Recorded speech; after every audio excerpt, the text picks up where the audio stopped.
ఊహించలేము అధ్యక్ష, కొన్ని ఊహించలేము. ఎందుకంటే కొంతమందికి అది సాధ్యం కాదు. ఎందుకంటే వారికి అర్థమైంది అధ్యక్ష. ఎందుకంటే తెలంగాణ తెచ్చిన నాయకుడిని పట్టుకొని కల్వకుంట్ల చంద్రశేఖర్ రావు అని ఏకవచనంతో మాట్లాడతారు.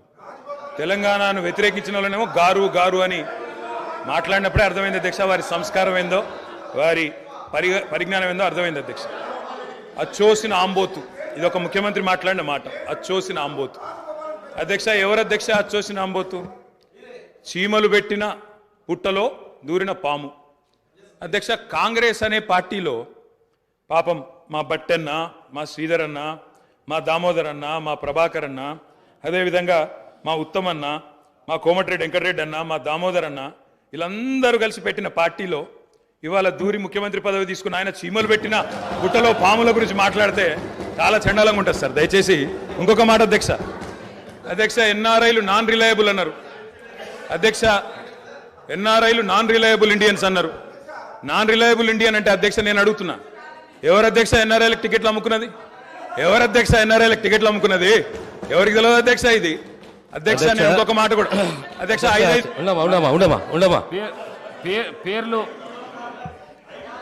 అధ్యక్ష అధ్యక్ష please please please please please అధ్యక్ష ఇప్పుడు అధ్యక్ష గౌరవ శాసనసభ్యులు హరీష్ రావు గారు నా పేరు తీసిండ్రంటే నేను అవకాశం ఇచ్చిన. మంత్రి గారు పేరు తీసిండ్రు, మంత్రి గారికి అవకాశం ఇద్దాం మనం. Please please please please please please sir, నేను ఎక్కువ మాట్లాడాను సార్. రెండే అంశాలు మీరు ప్రస్తావించారు. నా పేరే కానీ, బట్టి గారి పేరే కానీ, వీళ్ళందరి పేరు ప్రస్తావిస్తూ వీళ్ళందరినీ కాదని చెప్పి గౌరవ రేవంత్ రెడ్డి గారు ముఖ్యమంత్రి అని చెప్పి. కాంగ్రెస్ పార్టీకి ఒక చరిత్ర ఉంది అధ్యక్ష. చరిత్ర ఏంది అంటే, ప్రభుత్వం పార్టీలో మెజారిటీ ఉన్నప్పుడు మేము ఎప్పుడు కూడా హైకమాండ్కి అప్పచెప్తాము.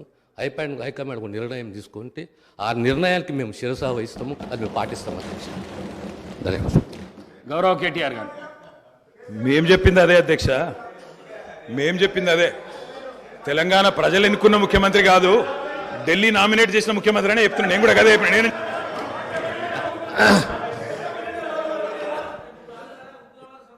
ఒక్క నిమిషం. ఈ సంప్రదాయం అనేది కొత్తది కాదు అధ్యక్ష. తెలంగాణ రాష్ట్ర ప్రజలు కూడా తెలుసు, కాంగ్రెస్లో ఈ సిస్టమ్ ఉన్నది, ఈ ఆనవాయితీ ఉన్నది. ఖచ్చితంగా కాంగ్రెస్ పార్టీ ఈ ఆనవాయితీ పాటిస్తుంది. ప్రతి ఒక్క శాసనసభ్యుడు కాంగ్రెస్ పార్టీ నుండి హైకమాండ్ని గౌరవిస్తాడు, హైకమాండ్ ఒక నిర్ణయాన్ని గౌరవిస్తున్న విషయాన్ని తమ ద్వారా గౌరవ సభ్యులు తెలియజేస్తున్నారు అధ్యక్ష. అధ్యక్ష అధ్యక్ష అధ్యక్ష నేను ఒక్కడిని మాట్లాడుతున్నాను ఇక్కడ నుంచి. ముఖ్యమంత్రి గారితో సహా 5 మంత్రులు ఇంటరప్ట్ చేస్తున్నారు. ఇదేం పద్ధతి అధ్యక్ష? ఇది అధ్యక్ష ఇది మీరు నడపాలా, హౌస్ని మీరు నడపాలా అధ్యక్ష. వారు సార్ సార్ వినండి sir. In a democracy sir we have utmost respect for you. Prasad garu, speaker garu, మీరంటే చాలా రెస్పెక్ట్ ఉంది అధ్యక్ష. అధ్యక్ష the opposition in a democracy has its say and the government has its way. మేము మాట్లాడిన తర్వాత వాళ్ళకి పుష్కలంగా మైక్ ఇవ్వండి, గంటలు గంటలు మాట్లాడమని నేను వద్దనట్లేదు సార్. కానీ ఈ రకంగా ఒక వ్యక్తి మాట్లాడుతుంటే, ఒక సభ్యుడు మాట్లాడుతుంటే ముఖ్యమంత్రి గారితో సహా 5 మంత్రులు లేచి, ప్రభాకర్ గారు, దామోదర్ గారు, శ్రీధర్ బాబు గారు, బట్టి గారు, ముఖ్యమంత్రి గారు అందరూ మాట్లాడితే గౌరవ కేటీఆర్ గారికి నా సూచన సార్, గవర్నర్ ప్రసంగం విషయంలో దాన్ని మాట్లాడుతున్నా సార్. నేను వారు మాట్లాడిన దాన్ని మాట్లాడుతున్నాను. ఈ డీవియేషన్ రాదు మనకు. నేను అదే అండి, వారు మాట్లాడింది రైట్ సార్. ఎన్ఆర్ఐలు నాన్ రిలయబుల్ ఇండియన్స్ అన్నారు. మరి ప్రపంచవ్యాప్తంగా ఉన్న ఎన్ఆర్ఐలు గమనించాలా. కాంగ్రెస్ పార్టీకి ఎన్ఆర్ఐల మీద ఉన్న గౌరవం, ఎన్ఆర్ఐల పట్ల ఉన్న ప్రేమ, గౌరవ ముఖ్యమంత్రి గారికి ఉన్న ప్రేమ గమనించాలని నేను కోరుతా ఉన్నా. ఇంకొక మాట అధ్యక్ష, ఎన్ఆర్ఐలు అన్నారు అధ్యక్ష. అధ్యక్ష ఎవరు అధ్యక్ష? 100 కోట్ల మంది భారతీయులను కాదని బయట నుంచి తెచ్చుకున్న అధ్యక్షులు తీసుకుంది ఎవరు అధ్యక్ష?